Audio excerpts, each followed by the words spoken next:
thoughts, especially thoughts that come with big emotions, feel really true. But here's something that you might want to consider. What if thoughts were just theories about the world? Humans, especially anxious humans, often fall into the trap of assuming that their thoughts are true or valid or accurate. They see them as instructions or predictions or omens, and they often just blindly follow them when thoughts tell them what to do. But it's not really the thought that tells you what to do, it's the conclusion that you draw from the thoughts, especially when they're accompanied by powerful emotions like fear or feelings of uncertainty or vulnerability. But consider that your mind is not born into the world as an absolute knowledge knowing machine. Your mind's job is to actually take all of the input that it gets from outside of you and inside of you and synthesize that into stories that are plausible or believable that might then suggest what you should do next. Your mind is not a knowing machine. Your mind is a theory construction machine. What if your thoughts were just theories? Now, I say all the time that the things that I write and speak about are not things that I invented or created. And this is true also. The idea that your thoughts can be seen as theories is taken from Paul Gilbert. Paul's in the UK. He's the originator of compassion-focused therapy, of which I'm a huge fan, and he wrote a book called The Compassionate Mind. I'll put a picture of it over my shoulder. If you're a therapist watching this video, I strongly suggest read the book. If you're somebody who struggles with self-compassion and being kind to yourself, it's another book that I might suggest you pick up if you get a chance. Anyway, Paul talks about how thoughts can be seen as theories. And I think this is especially important in the context of anxiety and anxiety disorder recovery,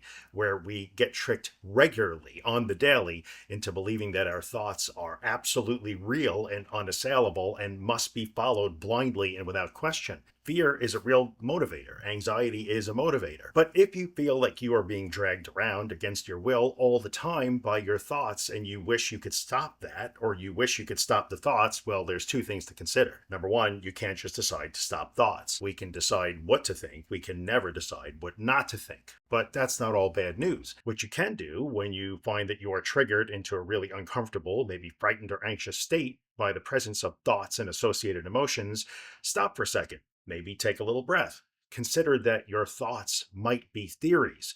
Remember that your mind is not designed to be a knowing machine. It's designed to be a storytelling machine.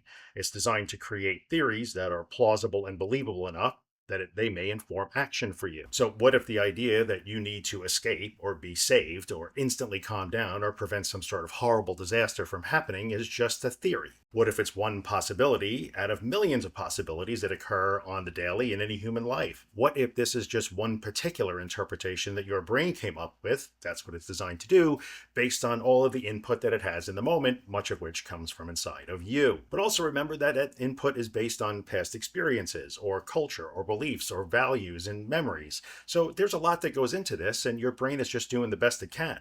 It is possible that the conclusion that you draw from your thoughts and associated emotions is incorrect. And while the emotions are valid and real, and the thoughts are just going to happen, you're not wrong for having them, consider that your thoughts may be theories, because generally speaking, they are. So again, if this is something you're struggling with on the regular, and scary thoughts and associated emotions and the conclusions you draw from them are causing major disruptions in your life in the form of increasing restrictions or impediments to your daily functioning, well, the next time you find yourself in a triggered state, remember that your mind is not a knowing machine, it's a storytelling machine.